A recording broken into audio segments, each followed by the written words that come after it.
Esse, queridos, é o nosso primeiro culto de 2023. E além de ser o primeiro culto também, é a primeira ceia do Senhor e acontece no primeiro domingo, né, do mês, agora de janeiro de 2023. E eu queria trazer uma mensagem de encorajamento, enquanto nós iniciamos esse novo ano. A minha mente foi atraída para as palavras de Davi, lá no Salmo de número 37, o qual eu quero convidá-la a abrir a palavra de Deus. Se você não trouxe sua Bíblia, você pode acompanhá-la aqui na mídia. Nós vamos ler os versículos 23 e 24. Vamos ler em duas versões, na NVI e na ARA, certo? Nós vamos fazer o uso dessas duas leituras. Eu acredito que você já tenha tido a oportunidade de ler esse salmo e já tenha se deparado em especial com esses dois versículos. Eles me ajudaram em momentos difíceis do ano de 2022 e eu acredito possa ajudar a todos nós a partir desse primeiro dia do novo ano. Na NVI, Nova Versão Internacional, lemos: o Senhor firma os passos de um homem, quando a conduta deste o agrada. Ainda que tropece, não cairá, pois o Senhor o toma pela mão. Na Almeida Revista e Atualizada é dito: o Senhor firma os passos do homem bom no seu caminho se compraz. Se cair, não ficará prostrado, porque o Senhor o segura pela mão. Queridos, aqui nós encontramos duas declarações nessa passagem, declarações que quando eu estava meditando nessa passagem, se fixaram na minha mente. A primeira encontra-se no versículo 23, diz assim: o Senhor firma os passos de um homem. Aqui Davi traz uma certeza incontestável: é o Senhor que firma os nossos passos, é o Senhor que garante a segurança da nossa existência. Essa é a primeira declaração. A segunda declaração, ela diz assim: ainda que tropece, não cairá. E na outra versão, se cair, não ficará prostrado. Davi entendeu que todos os crentes, eventualmente, podem cair. Nós tropeçamos, perdemos o rumo, lutamos e às vezes tropeçamos e caímos em nossa jornada. Ninguém está isento, ninguém está blindado. Todos nós caímos, cedo ou mais tarde. O grande diferencial é o que acontece quando caímos. A minha palavra de encorajamento a você que inicia esse novo ano, encontra-se ancorada nessas duas declarações. Voltemos então a essas declarações. A primeira delas: Deus firma cada passo que damos, o bom e o mal, o feliz e o triste, o positivo e o negativo. E aqui, queridos, esse verbo firmar, que se encontra nessa passagem, lá no original, no hebraico, ele tem o sentido de ordenar. É o mesmo sentido que se encontra em Provérbios capítulo 16, versículo 9. Em seu coração o homem planeja o seu caminho, mas o Senhor determina os seus passos. A maioria de nós sabe que Deus dirige os nossos passos. Todos nós, como cristãos, gostamos de dizer aquela expressão: Deus está no controle. Mas parece-me que quando as coisas não acontecem da forma como nós queremos, alguns começam a colocar em dúvida o controle de Deus, achando: bom, talvez não fosse bem isso que Ele queria, talvez precise que eu faça alguma coisa para ajudar Deus, porque eu acho que Ele não conseguiu resolver o meu problema. Mas, queridos, a palavra de Deus diz que Deus dirige os nossos passos, e dirigir nossos passos, queridos, tem um sentido também de determinar, ordenar, firmar os nossos passos, e isso inclui tanto a nossa entrada, quanto a nossa saída, tanto o nosso deitar, quanto o nosso levantar, tanto a nossa conversa, quanto a nossa escuta, porque Ele é Deus, e não há acidentes, não há surpresas com Ele. Nada pega Deus sem Ele estar dono da situação, porque Ele é Deus. Nada nunca acontece com um filho de Deus, com você ou comigo, por sorte, por acaso ou por destino. Nenhuma circunstância, seja ela boa ou má, pode vir a nós sem um propósito determinado por Deus. É por isso que lá em Romanos 8, 28, nos é dito que Deus age em todas as coisas para o bem daqueles que o amam, segundo os seus propósitos. Todos nós nos perguntamos o que o novo ano trará. O que acontecerá em 2023? Será um ano bom ou um ano ruim para nós? Eu já ouvi muitos comentários, alguns dizendo, esse ano vai ser horrível. As circunstâncias não são favoráveis, nuvens escuras no horizonte. Outros dizem, não, esse ano vai ser fantástico. Perguntei a algumas pessoas o que eles acham do ano de 2023. E a resposta que ouvi da maioria foi o seguinte: o próximo ano será muito parecido com este ano. De certa forma, serão as mesmas atividades de 2022. Vou continuar no mesmo trabalho, vou continuar com a mesma família, na mesma igreja. Teremos dias bons e dias ruins, teremos algumas vitórias, algumas derrotas. Ficaremos doentes por um tempo e estaremos saudáveis a maior parte do tempo. Algumas de nossas orações serão respondidas, algumas não serão respondidas. Alguns dos nossos sonhos se tornarão realidades, alguns de nossos planos se concretizarão e outros permanecerão inconclusos. Essa é a resposta de muitas pessoas. Sim, em muitos aspectos, queridos, a vida será a mesma neste novo ano que foi no ano passado, porque nós enfrentamos os mesmos desafios contínuos em nossa caminhada com o Senhor. Mas saiba, seus passos em 2023 são ordenados, determinados, firmados pelo Senhor. Ele é responsável pelos detalhes de sua vida. É Ele que cuida de você, é Ele que tem cuidado de você e Ele continuará cuidando de você, porque você é propriedade exclusiva de Deus. Essa é a primeira declaração que nós encontramos. Deus firma, Deus estabelece, Deus ordena cada passo que damos. Mas a outra declaração que nós observamos aqui, queridos, é que Deus promete que, se tropeçarmos, não cairemos. E se cairmos, não ficaremos prostrados. Imagine, queridos, uma trilha que serpenteia uma densa floresta. E à medida que você caminha para a frente, você não vê a raiz de uma árvore um pouco acima da superfície do chão. E assim tropeça e cai. Queridos, quando o caminho é estreito e sinuoso, é difícil não cair às vezes. A vida é assim. Todos nós tropeçamos de muitas maneiras. A palavra traduzida aqui no hebraico, porque é no Velho Testamento, como cairmos, significa ser lançado de cabeça em um poço profundo. É o que acontece quando você está na borda de um pico alto e olha para o abismo abaixo e de repente alguém o empurra. Quando você finalmente chega lá embaixo, você não vai simplesmente tirar a poeira do seu corpo e continuar andando. Você vai estar totalmente prostrado, quebrado, sem condições de erguer-se. Mas o que nós lemos nessa passagem, amados, é que Deus promete que isso não acontecerá com você e nem comigo. Embora nós possamos enfrentar circunstâncias desesperadoras e que às vezes nos deixam amedrontados, apavorados, mesmo no início de um novo ano, mesmo depois de ter participado de uma ceia farta, mesmo depois de ter estado com a sua família, apesar de tudo isso, queridos, Deus não permitirá que sejamos totalmente prostrados. Nada pode acontecer que quebre o nosso relacionamento com Deus. Nada, nada. E a razão é clara: Deus nos sustenta com a sua poderosa mão. Pense em um pai caminhando junto com seu filho pequeno ao seu lado. Há duas maneiras pelas quais pai e filho podem dar as mãos. A primeira é o menino estender a mão e com a sua pequena mão agarrar a enorme mão do seu pai. Isso vai funcionar.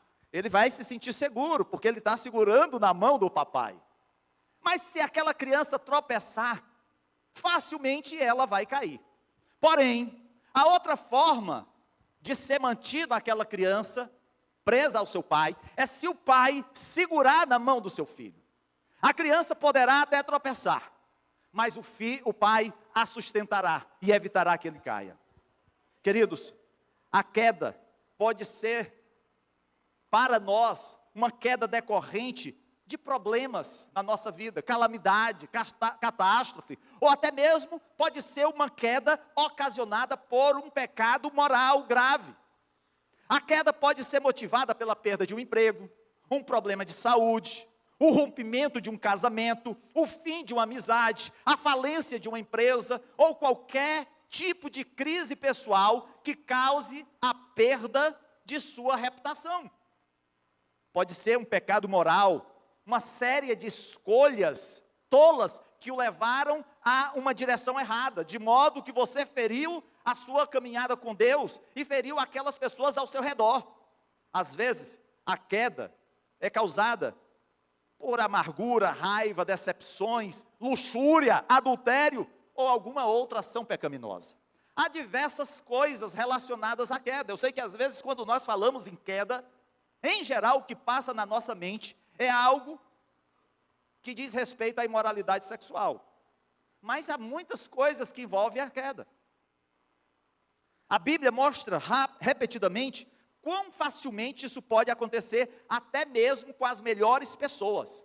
A Bíblia, ela não esconde a realidade dos homens e das mulheres de Deus que estão ali retratadas. Vários homens e mulheres que são fiéis, um dia se mostram inconstantes no outro. Vemos, por exemplo, Pedro se vangloriando, e então ele é quebrado pelo seu próprio pecado. Vemos a adoração misturada com a preocupação, a coragem seguida de covardia, a fé combinada com a dúvida, a generosidade seguida pela ganância, a bondade superada pela arrogância. Queridos, nós aprendemos que pessoas fortes, às vezes fazem coisas muito estúpidas. Os santos, muitas vezes, agem como pecadores.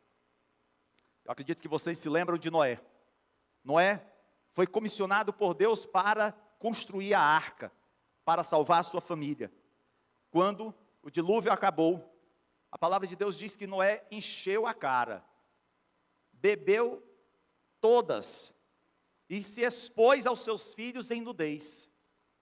Pela fé, Abraão deixou a terra dos caldeus, seguindo o chamamento de Deus para a terra prometida.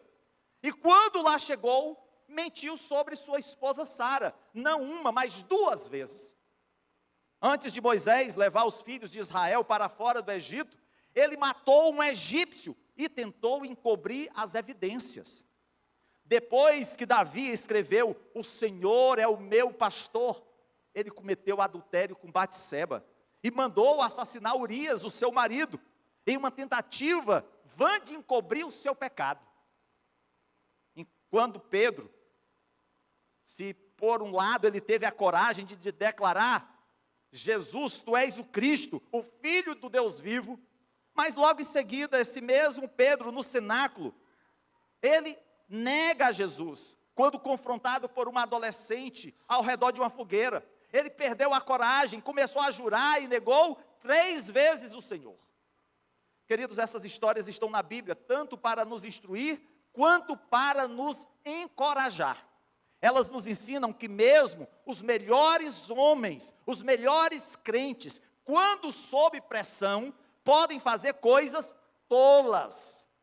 Ninguém está fora do alcance da tentação. Pessoas muito piedosas podem fazer algumas escolhas muito erradas e sofrer com o resultado, inclusive fazendo com que os outros sofram com eles. É bom que a Bíblia nos mostre isso, ou seríamos tentados a negar essa realidade e achar que qualquer homem ou mulher é muito santo e sem pecado. E o único que foi sem pecado é Jesus. Agora me permita, queridos, apresentar-lhe 4 aplicações práticas dessa passagem do Salmo 37. A primeira aplicação: cada detalhe da nossa vida, cada detalhe, está sob o controle de Deus. Intelectualmente nós sabemos que isso é verdade. Se Deus é Deus, então Ele deve saber todas as coisas que nos acontecem. E, em certo sentido, não podemos entender completamente que todas as coisas incluem não apenas as coisas boas e que nos agradam, mas inclusive aquelas que nos causam dor e sofrimento. Deus reina sobre todas as partes do universo o tempo todo, e Ele faz isso de tal maneira que todas as coisas devem se encaixar em seu plano eterno. Isso inclui até mesmo a realidade do próprio pecado. Por razões que nós entendemos apenas parcialmente, Deus decretou permitir que o pecado entrasse no universo, principalmente para exibir a sua glória através da graça que seria mostrada na redenção do seu Filho. Quando nós pecamos, nós permanecemos totalmente responsáveis pelas escolhas erradas que fazemos. Nós não podemos colocar na conta de Deus o nosso pecado, os nossos erros, as nossas falhas. Nós somos responsáveis pelos nossos erros. Não venhamos a dar uma de Adão. Não fui eu, foi a mulher que tu me deste. Infelizmente, é muito fácil imputar ao outro a responsabilidade do nosso erro, do nosso fracasso, do nosso pecado. Porém, queridos, apesar de sermos responsáveis, o nosso Deus é um Deus soberano que está no controle de todas as coisas. Alguém poderia dizer, pastor, há um mistério aqui? Certamente. Tão enorme que nós passaremos a eternidade aprendendo mais sobre Deus e nos maravilhando com as riquezas da graça que Ele tem e acerca do seu plano para as nossas vidas. Portanto, nós nos alegramos em servir a Deus cujos caminhos estão muito além de nossas mentes limitadas para entender. Talvez você diga assim, pastor, eu não entendo, por que eu tenho sofrido tanto, por que eu tenho passado por tanta dor, por tanta dificuldade? Se Deus está no controle, por que Ele não transforma todo o mal em bem? Queridos, precisamos lembrar que haverá um dia em que tudo isso se tornará realidade, mas até lá, até esse dia que o Senhor voltar para buscar a sua noiva, aqui nós estaremos e permaneceremos agindo ainda como pecadores, é bem verdade, regenerados, mas não imunes do pecado. Mas precisamos buscar a face do nosso Deus continuamente, porque a palavra do Senhor diz, sede santo como eu sou santo. Deus está no controle, Deus é soberano, mas nós somos responsáveis pelas nossas decisões, pelas nossas atitudes, por aquilo que nós fazemos. Uma vez que cada detalhe da vida está sob o controle de Deus, podemos permanecer confiantes e em paz, mesmo quando a própria vida parece sair do controle, mesmo quando tudo parece que não está dando certo. Lembre-se, Deus, Ele é Senhor de todo o universo. Na história cristã, há um homem muito conhecido, chamado George Miller. Durante mais de 60 anos, ele supervisionou um grupo de orfanatos em Bristol, na Inglaterra. Aqueles orfanatos forneciam alimento, roupa, cuidados pessoais para mais de 10 mil meninos e meninas no século XIX. E aqui está um fato surpreendente. Miller nunca enviou uma carta de arrecadação de fundos, nunca fez um apelo por dinheiro. Ele dependia de Deus para o que fosse necessário para o sustento da obra. Muitas vezes, não havia nada na despensa, e ele reunia os seus companheiros, os seus colaboradores, e clamavam ao Senhor, suplicavam a intervenção do Senhor. E enquanto aqueles homens oravam, Deus mandava pessoas para trazer o mantimento para alimento daquelas crianças. George Miller provou em sua própria vida que você pode crer no controle de Deus. Depois que Miller faleceu, pegaram a sua Bíblia já bem gasta e começaram a folheá-la.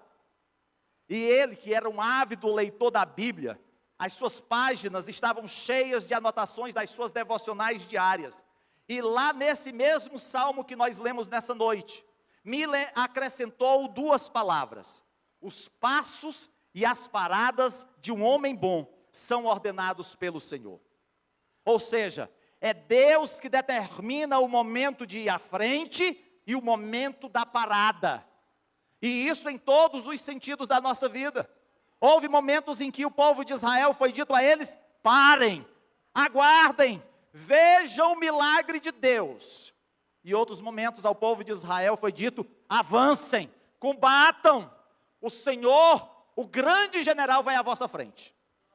Há momentos, queridos, de passos, de estarmos aqui fazendo a obra de Deus, levando a palavra do Senhor à comunidade do José Walter, e haverá um tempo em que o Senhor nos chamará, quer seja naquele grande dia da busca da sua noiva, quer seja naquele momento em que o Senhor nos chamar individualmente à sua presença. Mas há um tempo para todas as coisas, como nos é dito lá em Eclesiastes capítulo 3. A segunda aplicação que eu vejo aqui, queridos, é que Deus tem prazer em nossa luta para andar em santidade. Veja aí a última parte do versículo 23. Quando a conduta deste homem o agrada, ou seja, quando a conduta agrada ao Senhor.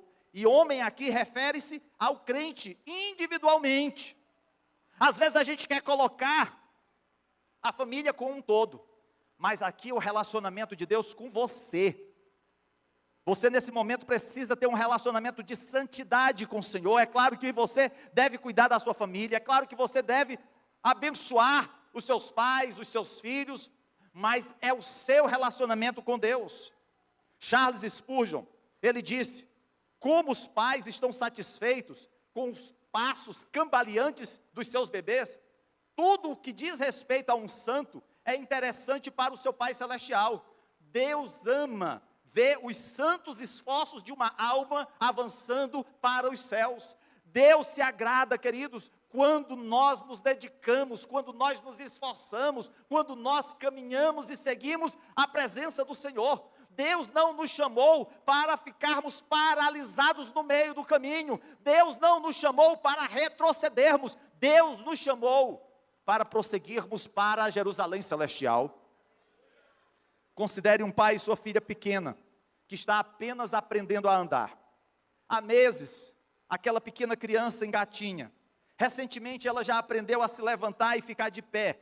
E as suas pernas ainda oscilavam quando segurava a mão do seu pai, até que um dia, ela solta a mão do seu pai, balança-se um pouco e tenta dar um passo à frente e cai. Seu pai a espanca por ter caído? Claro que não. Ele sorri, enxuga as lágrimas da sua filha, então ele a ajuda a levantar-se. Bons pais sabem que cair é uma parte necessária de aprender a andar.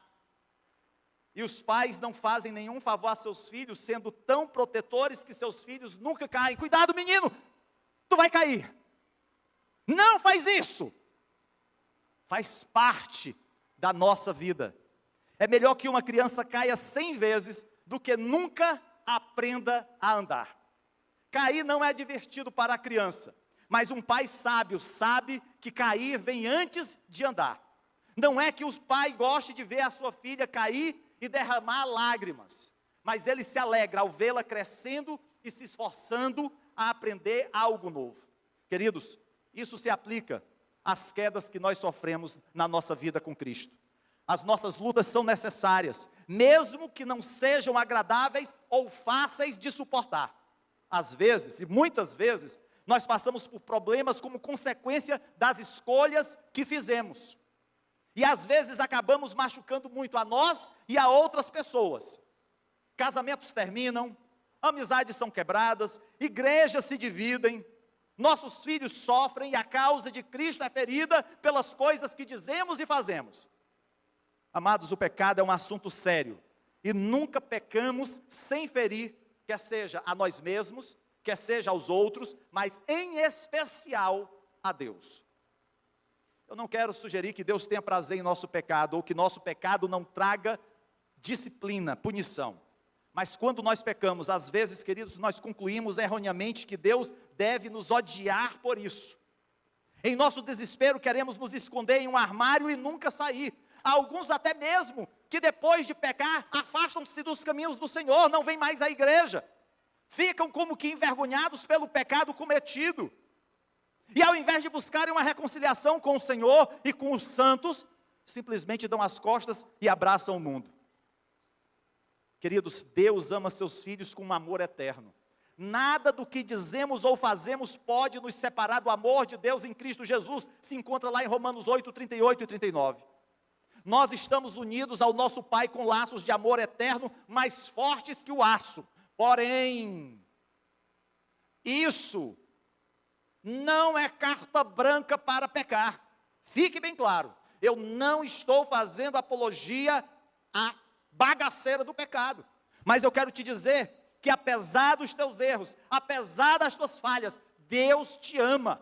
E assim como o pródigo, que um dia, num país distante, caiu em si diante de tudo que fizera, tendo desperdiçado a herança que recebera do seu pai, ainda em vida, ele resolve voltar-se para a casa do pai, mas tão abatido, envergonhado, ele começa a pensar o que diria ao seu pai. Ele não se acha digno de mais ser chamado filho, apenas um servo, um escravo. E aí mesmo, distante, a palavra diz que o pai o vê e corre ao seu encontro. Queridos, é Deus que vem em nossa direção, é Ele que nos abraça, é Ele que nos acolhe. A palavra de Deus diz que ainda quando nós éramos pecadores, Ele nos amou primeiro. Quando seus filhos desobedecem, você os pune. Mas quando você aplica essa punição, essa disciplina, é porque você os odeia ou é porque você os ama? Você disciplina, queridos, porque você os ama, porque seu coração está partido por causa da desobediência dos seus filhos. E o mesmo é verdade 1 milhão de vezes mais com relação ao nosso Pai Celestial. As coisas que sofremos por causa da nossa desobediência provam que Deus ainda nos ama. Ele espera ansiosamente pela menor volta em sua direção. Então, se você está aqui nessa noite e você está em pecado, se você tem algo que o inimigo tem te acusado, tem colocado diante de ti, dizendo que você não é digno de participar da ceia do Senhor, arrependa-se, porque o Senhor é aquele que te ama, é aquele que deu o seu Filho para morrer no teu lugar. E Ele espera que você tome a direção de voltar à casa do Pai, e não fugir da presença do Senhor, como fez o profeta Jonas. Terceira aplicação: Deus não permitirá que nada destrua permanentemente nosso relacionamento com Ele. O versículo 24 nos assegura que, embora possamos tropeçar, até mesmo cair, isso será temporariamente, não seremos totalmente destruídos. Deus não permitirá que nada destrua permanentemente o meu e o seu relacionamento com Ele. Nem mesmo a própria morte pode cortar a nossa forte conexão com Deus. Lá em Jó capítulo 23, verso 10 diz: Deus conhece o caminho por onde ando, se me puser à prova, aparecerei como o ouro.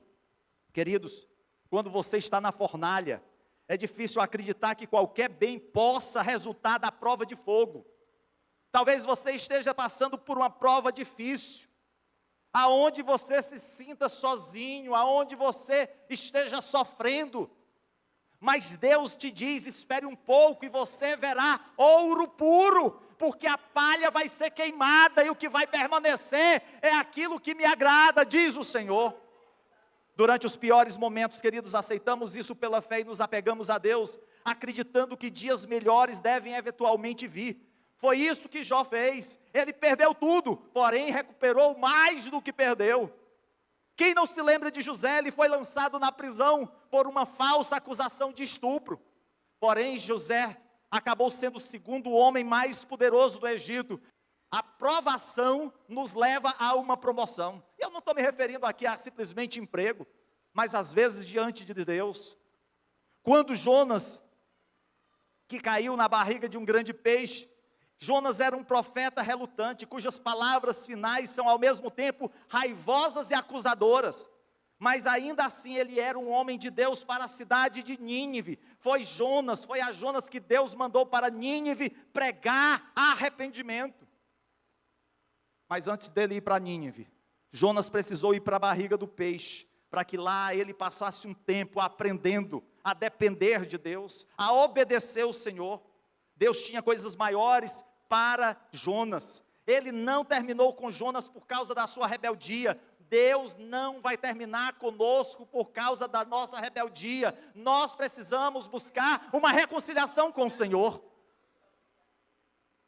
Pedro, no cenáculo, na noite anterior à crucificação de Jesus, o Senhor Jesus disse a Pedro: Simão, Simão, Satanás pediu vocês para peneirá-los como trigo, mas eu orei por você, para que a sua fé não desfaleça. Quando você se converter, fortaleça os seus irmãos. É interessante, queridos, porque naquelas últimas horas, a vida de Simão, de Pedro, passaria tão rapidamente, diante de tantas coisas. Primeiro, a sua soberba, porque ele achava que nada poderia abalar a sua fé. Porém, bastou uma adolescente ao redor do fogo acusá-lo de ser um dos discípulos, para ele tremer nas bases, negar repetidamente, e vir a vergonha, mas depois da vergonha, as lágrimas, a culpa, até que a restauração de Deus viesse na sua vida. Queridos, mas o Senhor Jesus disse que o resultado da vitória de Pedro não era por conta do mérito dele, mas é porque Jesus havia orado por ele. Queridos, como é importante a oração na nossa vida, como é necessário termos pessoas que intercedam por nós, que batalhem as nossas batalhas. Quarta aplicação: não cairemos totalmente, porque o Senhor segura-nos pela mão. Embora tropeçamos e caiamos 1000 vezes, o amor de Deus é firme porque seus propósitos são eternos. A nossa salvação, queridos, não repousa no nosso desempenho. A nossa salvação não repousa no nosso esforço pessoal, mas no caráter imutável de Deus. Charles Spurgeon afirmou: nenhum santo cairá finalmente ou fatalmente. A tristeza pode nos levar à terra, a morte pode nos levar ao túmulo, porém, mais baixo não podemos afundar, e do mais baixo de todos, nos levantaremos ao mais alto de todos. Porque o cair é do homem, mas o levantar é do Senhor. É Ele que nos ergue na sua força e no seu poder.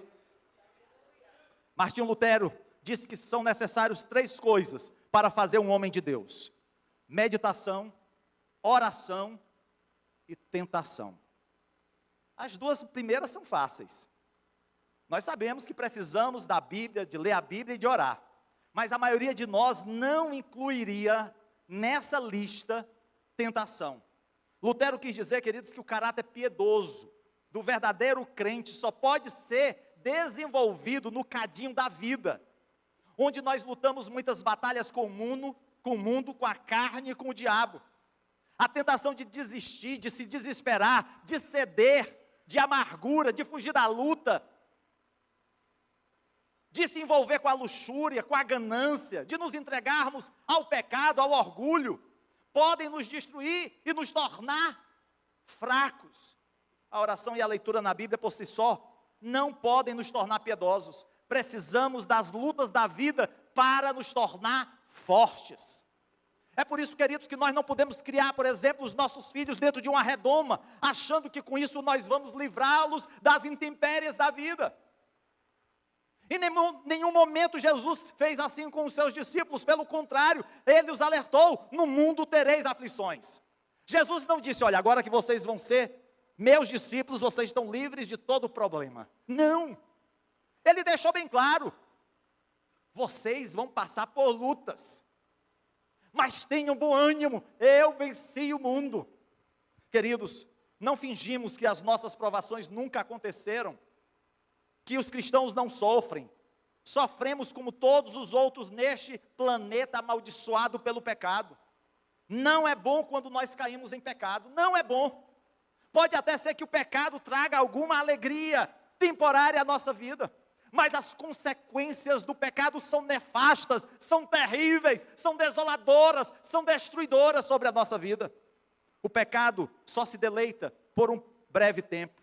Todas as maçãs de Satanás têm vermes, mas há uma verdade importante: em nossa passagem que precisamos entender. Deus está trabalhando em nossas provações e em nossas quedas de uma maneira que nunca sonhamos, nunca soubemos e nunca vimos em qualquer tempo. Nada é desperdiçado por Deus. Todas as coisas cooperam para o bem daqueles que o amam. Ao longo de todo o ano de 2022, queridos, eu pedi à igreja que orasse por mim. Alguns de vocês talvez tenham ficado surpresos com esse meu pedido, mas eu continuo carecendo das orações dos santos. E hoje, primeiro dia de 2023, eu quero agradecer a todos os amados que têm orado pela minha vida, pela minha família, pelo meu ministério. Fiquei impressionado com o número de pessoas que me disseram e continuam a me dizer que estão orando por mim.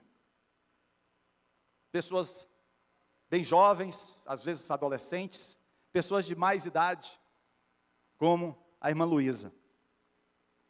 Algumas das respostas, queridos, dessas orações, eu pude ver ao longo de todo o ano de 2022.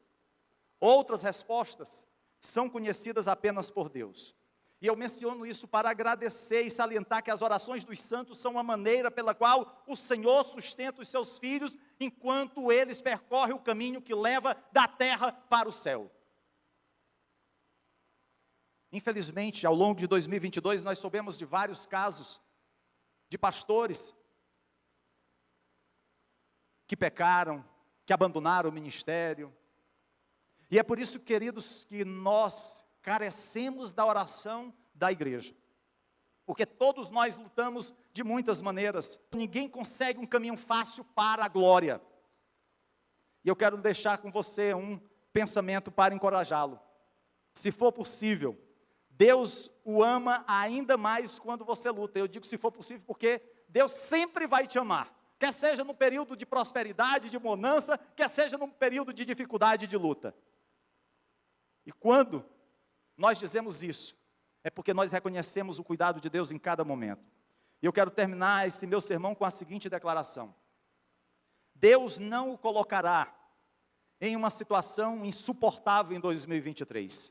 Se você está iniciando o ano de 2023 e você olha para a frente e não consegue enxergar a luz no fim do túnel, você não consegue ver o sol brilhar na tua vida, você só consegue enxergar o caos, a tristeza, você só consegue perceber o mal se alastrando. Eu quero que você coloque em Deus todo o teu medo, toda a tua dúvida. Eu quero que você coloque no Senhor os teus sonhos, os teus propósitos. Cada dia deste novo ano você terá o que você precisa. Isso não é simplesmente um mero jogo de palavras, mas é porque o nosso Deus, Ele cuida de cada um de nós. É Ele que nos toma pelas mãos, é Ele que nos conduz à vitória. Apesar de nós nos sentirmos fracos, é Ele que é a nossa fortaleza. Se você está cansado do seu pecado, corra para a cruz. Se você quer começar um novo ano na sua vida, corra para a cruz. Se você se sente um fracassado, corra para a cruz. Se você teme o futuro, corra para a cruz. Se você precisa de esperança, de encorajamento, corra para a cruz. Se você precisa de encontro com Jesus nessa noite, corre para Jesus. Se há alguém nessa noite que está aqui conosco